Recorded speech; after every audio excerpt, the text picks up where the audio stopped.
আসলে আমাদের সিরাজগঞ্জে দুইটা আসলে তালগাছ রাস্তা আছে। নওগাঁর মতো ওরকম আসলে সুন্দর কিনা তা বলতে পারবো না, কিন্তু দুইটা তালগাছ রোড আছে। একটা হচ্ছে আপনার তারাশে, আর একটা হচ্ছে সিরাজগঞ্জের চৌবাড়িতে, অর্থাৎ হচ্ছে এটা হচ্ছে কামারখন্দ উপজেলার ভিতরে মেবি। তো এই রাস্তাটা হচ্ছে একটা তালগাছ রোডের মতো। এই দুই সাইডে দেখেন অনেক তাল গাছ, যে তাল গাছগুলো আসলে দেখতে অনেক সুন্দর লাগে। রাস্তাটা খুবই সুন্দর, এত ভালো লাগে রাস্তাটা। আমি যখন আসলে অফিসে যাই মাঝে মাঝে আমি এই রাস্তাতে দিয়েই যাই। বিশেষ করে গরমের সময় রাস্তাতে দুই ধারে অনেক লোক বসে থাকে, কারণ এই মাঠে কাজ করে যখন, তখন আসলে এই বিশ্রাম নেওয়ার জন্য এই রাস্তার দুধারে বসে তারা বিশ্রাম নেয়। আর অনেক সুন্দর রাস্তাটা, অনেক ছায়া ঘেরা।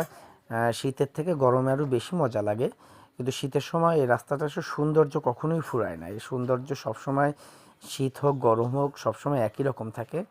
অনেক সুন্দর একটি রাস্তা। আমি ভাবলাম যে আজকে আপনাদের সাথে রাস্তাটি শেয়ার করি।